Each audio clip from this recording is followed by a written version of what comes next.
Hello, Community Chapel family. This is Andrew, and today is Wednesday of Passion Week.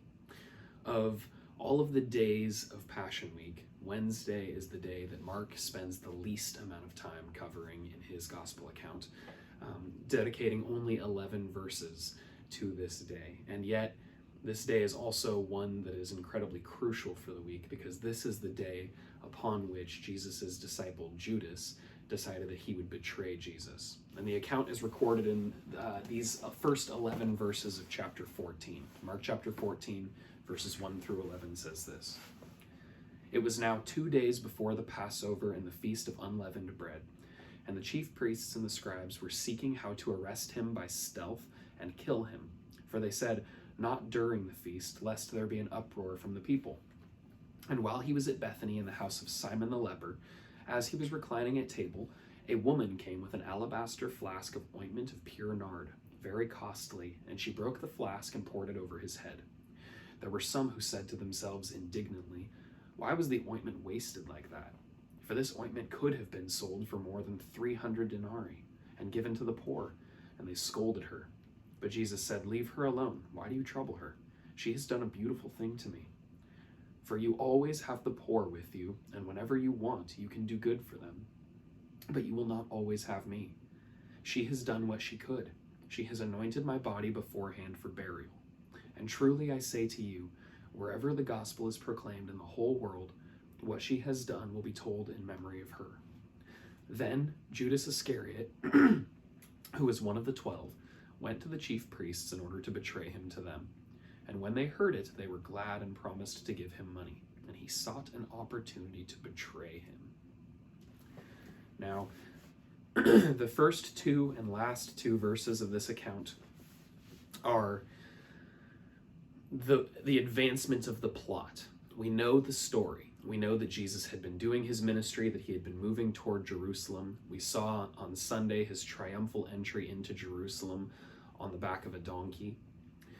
We saw the teaching that he did, the cursing of the fig tree on Monday. We saw a little bit yesterday, Tuesday, about Jesus' teaching about the kingdom. He taught much more on Tuesday, in fact. But now here on Wednesday, we've got an important plot detail. At first, we see that the Passover is just a couple days away, and the chief priests and scribes have already determined that they are going to arrest and then kill Jesus. But they need to do it secretly because they don't want to cause an uproar. Because of the way that Jesus entered into Jerusalem, because of what people were saying about who Jesus was based on what Jesus had done, they believed that Jesus was going to take his seat on the throne of Israel and from there overthrow the Roman Empire. They believed that Jesus was coming to be the anointed king who had come from the lineage of David, the one that they had been expecting for centuries, in fact. And the chief priests and scribes said, "This Jesus is a heretic, but the people love him. And so what we need to do is capture him in secret and kill him without anyone knowing. And then there's nothing that the people can do." And at the end of this story, we see that Judas, who was one of Jesus's closest followers, went to the chief priests in order to betray Jesus to them. And they said, "All right, we'll give you some money in order to do that." And so the plot has been set here on this Wednesday of Passion Week. But sandwiched in between these two accounts of plot is a story that was a catalyst for the plot. Judas wasn't necessarily going to betray Jesus of his own accord.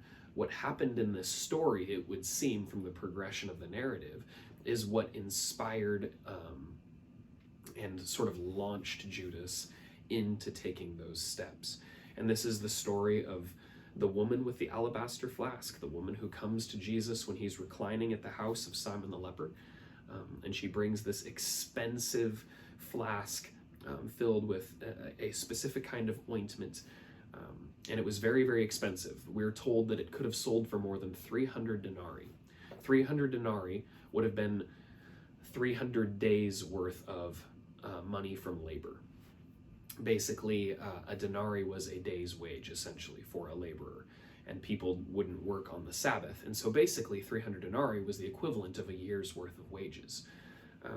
And so what the people were really upset about was that this woman seemed to just waste all of those dollar bill signs, that she wasted all of this denarii on a jar of oil to dump it on Jesus, to wash Jesus's head with it. It seems like just a complete waste of resources, like a complete waste of money. In fact, it says that they said indignantly, why was this ointment wasted like that? This ointment could have been sold for more than 300 denarii and given to the poor. They were thinking, man, imagine what all of those dollars could have gone to instead of to this one specific thing. And Judas was so perturbed by it that he went and was willing to sell Jesus out for what happened. What's interesting is that Mark here doesn't account for how much money Judas received, but we are told in the book of Matthew that it was 30 pieces of silver. And 30 pieces of silver, that probably would have equated in that day and age to the equivalent of about 4 months worth of wages. So basically, Judas looked at the waste of a year's worth of wages and settled for even less to betray his friend, which is sort of a deep, deep irony. But what this really highlights here is the self-centeredness of the people who were betraying Jesus. The chief priests and the scribes were frustrated with Jesus because he overthrew their money-making system in the temple. We saw that on Sunday. If you were at church on Sunday, Jason shared a bit about how the money changing that was happening in the temple was actually a lucrative endeavor for the chief priests and the scribes and those who were part of the religious system. And when Jesus came into the temple and flipped over the tables and cast people out, that was an overthrow of their economic wealth and prosperity. Now Judas is essentially seeing the same thing. He's seeing, man, if Jesus could have told that woman to give us that jar so that we could have sold it, our pockets could have been lined with even more money. And they all hid behind the excuse of this could have been given to the poor. But think of how many times you've heard people say, or maybe you've even said, man, that's such a waste of money. If I had that money, think of all the good things that I could do with it. I know a guy who was a contractor, and he had an opportunity to bid on a project for Planned Parenthood. And he was wrestling with the moral decision behind that, knowing Planned Parenthood is doing some very cruel things, some not good things that don't align with my faith, that don't align with my system of belief and my morality.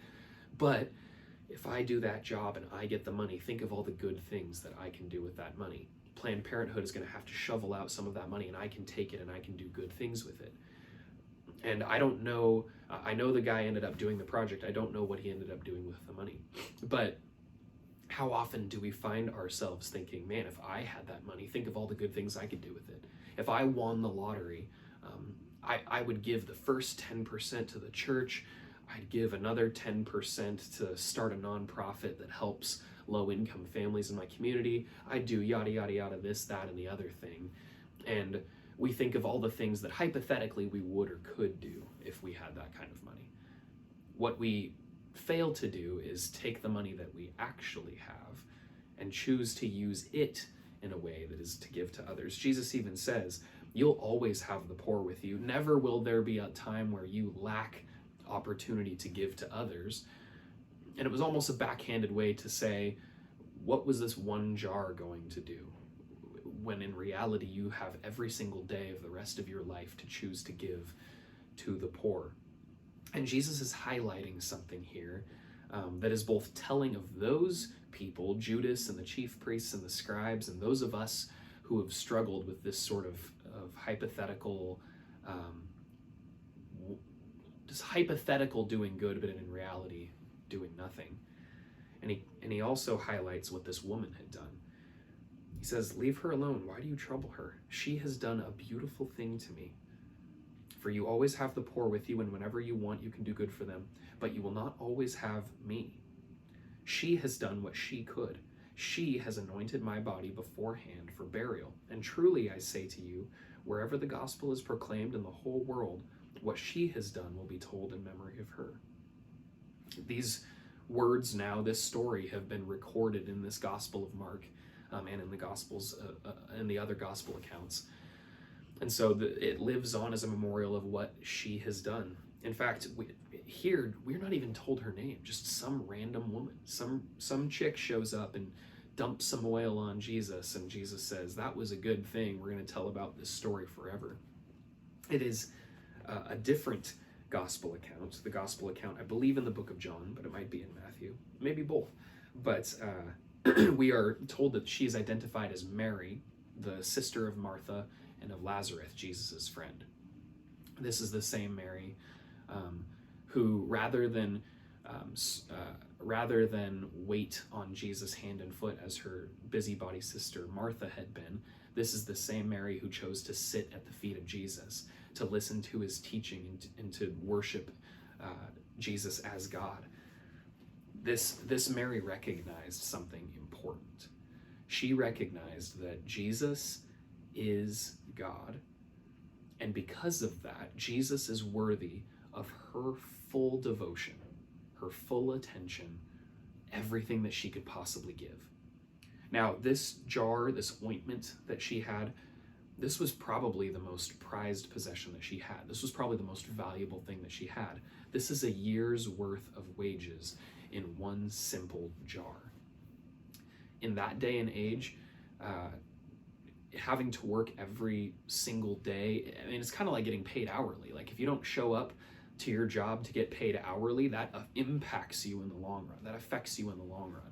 So missing a day of wages is one day that you go without the money that you need to eat, or that you need to do whatever else you need to do.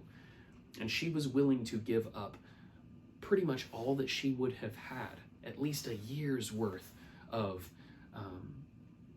taking care of herself, in order to use that to bless Jesus. She was willing to give up basically everything that she had for Jesus's sake. And Jesus says that she's done this like a preparation for my burial.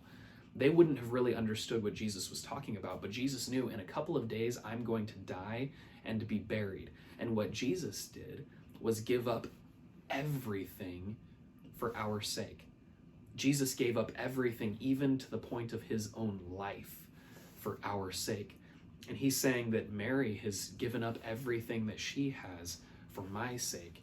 And that is something that she will be blessed for immeasurably. That is something that is worth so much more than the actual jar that she's breaking and the ointment that she's spilling out. This act of her selflessness is worth so much more than the amount of the money that she used to do it in the first place. And so what we see here is the people who were against Jesus were the people who were self-centered. They were in it for them. The reason that they were following Jesus, or they were concerned about Jesus, is because of what it would do for them. Judas wanted to follow the Jesus that would bring him wealth and prosperity, that as he became king, that Judas could have been one of his right-hand men, and that he could have lived in luxury. The chief priests and the scribes wanted to follow a Jesus that would keep their religious norm, their structure intact, so that they could keep doing what they were doing, they could keep making money, they could keep the status quo the way that it was. And because Jesus didn't meet their expectations, they rejected him. And yet here's Mary, who sits at the feet of Jesus, giving all that she has for his sake. And it's this kind of heart, it's this kind of attitude that Jesus says, this is the sort of person who will be blessed and whose story will be told in my kingdom. If we want to be the sort of person that Jesus blesses, that Jesus tells of our name in a good and positive way, then we need to be more like Mary, the sort of person that's willing to give up everything for Jesus' sake, recognizing that ultimately he has given us so much more, and no amount of dollar signs or sweat equity or whatever else that we could possibly give would ever measure up to what Jesus has done for us, or the way that Jesus would bless us through our giving to him. Let's be encouraged by that as we continue moving through the Passion Week, and especially as we anticipate Sunday, the day where Jesus rises again and gives us the ultimate gift of eternal life.